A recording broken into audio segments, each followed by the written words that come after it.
Well, hello and welcome to the Northern Illawarra Uniting Church sermon for this week, December 3rd, which is the first week in Advent. Our gospel reading today comes from the Gospel of Mark, chapter 2, starting in verse 13. Let me read it for us. Jesus went out again beside the lake. The whole crowd gathered around him, and he taught them. And as he was walking along, he saw Levi, son of Alphaeus, sitting at the tax booth. And he said to him, "Follow me." And he got up and followed him. And as he sat at dinner in Levi's house, many tax collectors and sinners were also sitting with Jesus and his disciples, for there were many who followed him. And when the scribes of the Pharisees saw that he was eating with sinners and tax collectors, they said to his disciples, "Why does he eat with tax collectors and sinners?" And when Jesus heard this, he said to them, "Those who are well have no need of a physician, but those who are sick.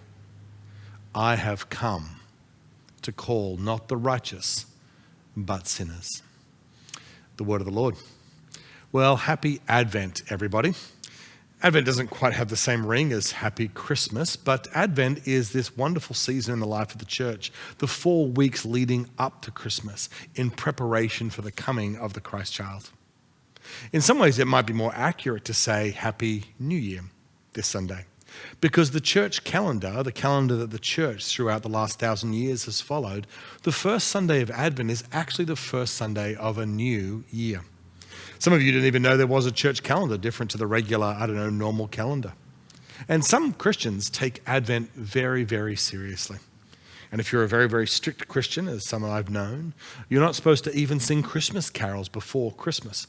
You're only supposed to sing Advent carols. Most of us don't even know what Advent carols are. I only know of 3.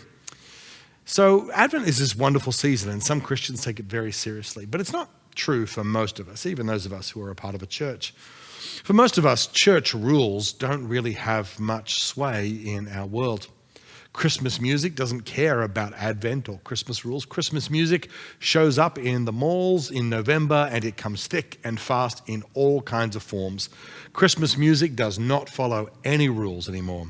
We might like to be good church people who only listen to good Advent carols, immune to tacky Christmas expressions.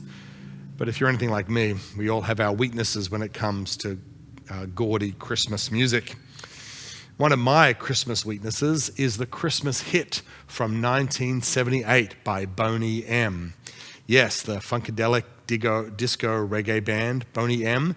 They had their bona fide Christmas hit in 1978, December 9th. It hit the charts in the UK at number 1. Boney M had a number of number ones before this. Maybe you remember these songs from the 70s, maybe some of you. Such songs as Rivers of Babylon and Rasputin. They had a hit for this Christmas with a reggae cover of Harry Belafonte's 1956 hit that he had written originally. But Boney M covered it, and they did a sort of a reggae version of it and tacked on to the end their own little version called "Oh My Lord" at the end. The lyrics of this song are actually quite beautiful, and they're quite familiar to us. Mary's Boy Child, the song is called, and the lyrics go a little something like this. Mary's boy child, Jesus Christ, hark now hear the angels sing, a king was born today, and man will live forevermore because of Christmas Day. And the song, like I said, finishes with some new lyrics written by Boney M. "O Lord, you sent your son to save us. O my Lord, your very self you gave us. O my Lord, that sin may not enslave us and love may reign once more." That song with those lyrics was number 1 hit in the UK in 1978. Boney M, ladies and gentlemen. And I think actually it's quite a good song with good lyrics. But as I did a bit of a deep dive, the single Mary's Boy Child had an inauspicious beginning. It was released, this is true, in November as a B-side to the single Never Change Lovers in the Middle of the Night, another song by Boney M, probably not as famous. But they eventually embraced the power of Christmas and released Mary's Boy Child as a single, and it hit number 1, like I said, in December 9th, 1978. So I looked even deeper into this song, and I bet you can't believe that I'm still talking about this song and talking about Boney M. But as I looked deeper into this song, I found a shocking story, actually. Doing a deep dive, you see Boney M, this funkadelic reggae band with a frontman Bobby Farrell from Aruba, Jamaica. It just looked like a wonderful sort of black disco band, this beautiful song about Mary's boy child. Well, actually, it's an imposter. The band Boney M was actually the brainchild of a German music producer, Frank Farian. Mary's Boy Child was written, produced, and even sung, recorded by Frank Farian, a white German music producer, singing this funkadelic disco Jamaican-style song. Bobby Farrell lip-synced the whole song. I couldn't believe it. This great Christmas song, and all of Boney M's music was a fraud. Now, you may not know the name Frank Farian, but it gets worse for him. After Boney M broke up, Frank Farian went on to produce another band that you may have heard of with even greater success, the short-lived band Milli Vanilli. He went on to record for Milli Vanilli, and this band was incredibly popular for about 2 years, about 2 minutes in the late 80s and early 90s, with millions of records sold. They won a Grammy Award for Best New Artist in 1990. But as you probably know, if you know anything about Milli Vanilli, they were lip-syncing the whole thing to Frank Farian, the white German producer's singing. And they got so successful, they won a Grammy, like I said, and they had sold millions of records, and they started to believe their own press. And so Frank Farian decided to out them. He revealed to the world that he was the talent behind these two breakdancers who could barely hold a tune. Now, maybe you remember this, but when Milli Vanilli were found out, the world was shocked. They gave back their Grammy, and huge crowds would gather in Germany and Britain and even in the States and Australia and would burn Milli Vanilli's albums. They decided that these two people were imposters. All right, so why have I gone into this incredible digression about Christmas music and lip-syncing frauds? Well, because it reminds me that Christmas, just like every other aspect of human life, is full of imposters. We all feel like we're faking it, maybe especially so at Christmas. And we are worried that, like Milli Vanilli, we will be found out. There's even a name for this human experience. Perhaps you've heard of it, imposter syndrome, or sometimes called imposter phenomenon. The feeling that we don't deserve what we have received, that we haven't earned what we've achieved. We try to come across as smart and kind and wise, successful, good, but one day everyone will find out that we are on the inside really none of these things. We feel like imposters. Perhaps this is especially true at Christmas, when we come to church, when we come to religion. I mean, we feel it in our careers, like if people found out maybe we're not as smart or as competent as we try and come across. We feel it in relationships, that if people knew who we were, would they still accept us? But perhaps most truly we feel it when it comes to spiritual things, when it comes to church, and when it comes to God. I mean, we try to lip sync the right words, to nod wisely at the right moments, to sing the church songs enthusiastically, to believe the right things, to feel as though we're a part of this whole God thing, but maybe we're just imposters. Maybe right now, even listening to this sermon, you feel a little bit out of place. Who are you trying to fool listening to a sermon? It's just not who you think we are. We're not sure if we really belong talking about God or approaching God. Now, the truth of the matter is, I can admit that actually everybody feels this. You, but also me and ministers like me. There are times when I'm sitting by a person asking for prayer, and I sometimes wonder if I even believe what I'm saying or praying. There are times when I preach, I wonder if what I'm saying makes any difference or has any connection to anything real. We all feel like imposters, and we are all anxious about being found out.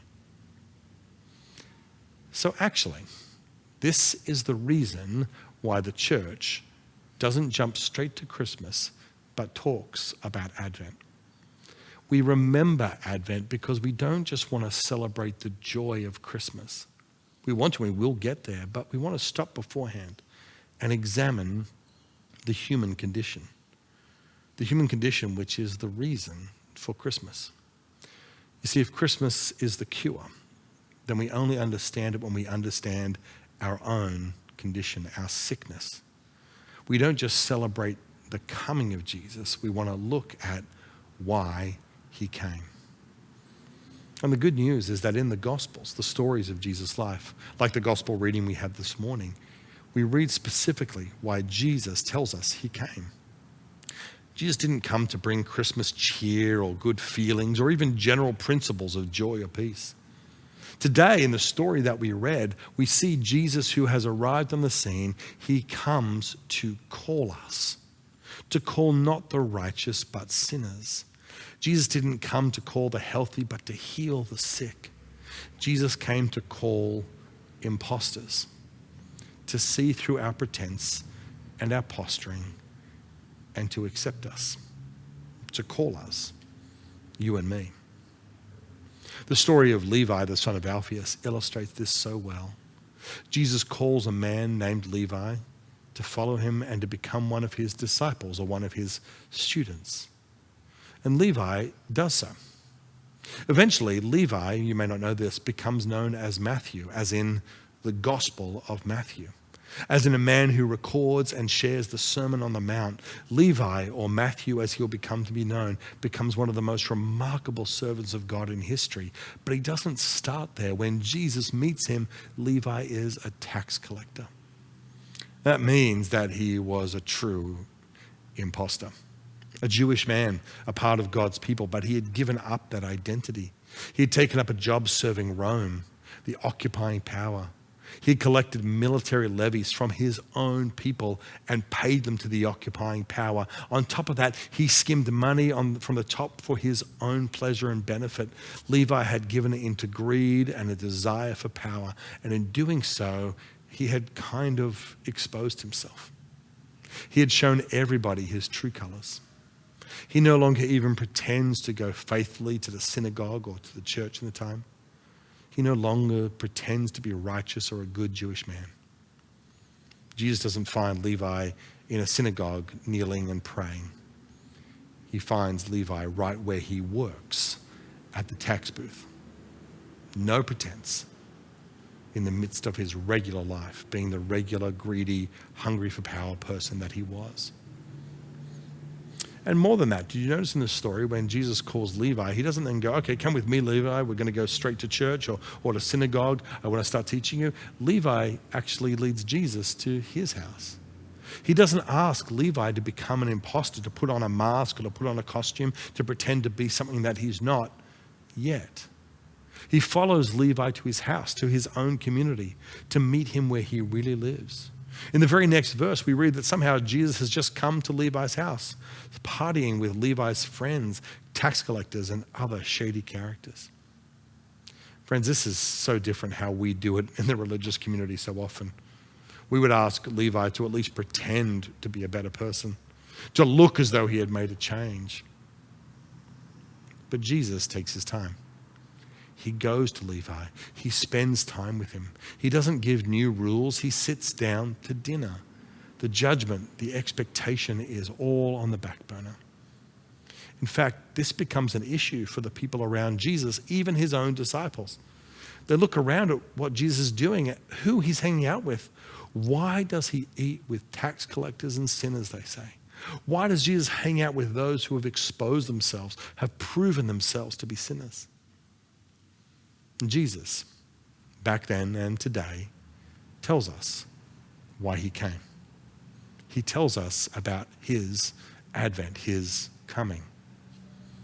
If you are fine, if you are okay, if everything's looking good for you and nobody else looks at you and questions you, if you still want to keep up the imposter syndrome, go for it.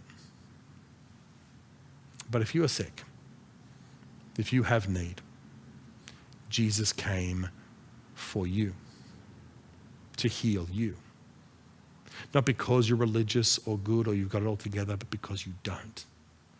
He says, I have come to call not the righteous, but sinners. Do you hear the weight and the power and the strangeness of those words? Jesus says, I have come to call those who realize that they are imposters and can't keep up the pretense anymore. Jesus would have bought Milli Vanilli's album after they were exposed, not before. He says, I have come to call people as they actually are, not as they pretend to be. And it's then that Jesus invites Levi to follow him. What does it mean to follow Jesus? To become a child of God, to pray. Yes, the tax collector sitting in his booth should pray and worship. Yes, the tax collector with all his tax collecting friends and all his sinner friends should worship. And pretty soon, Jesus will be sending this tax collector and others like him to preach and to heal in Jesus' name, to be representatives of Jesus, to study his word and to see God's kingdom come, not as a spiritual imposter pretending to be something that he's not, but as the real Levi, tax collector and all.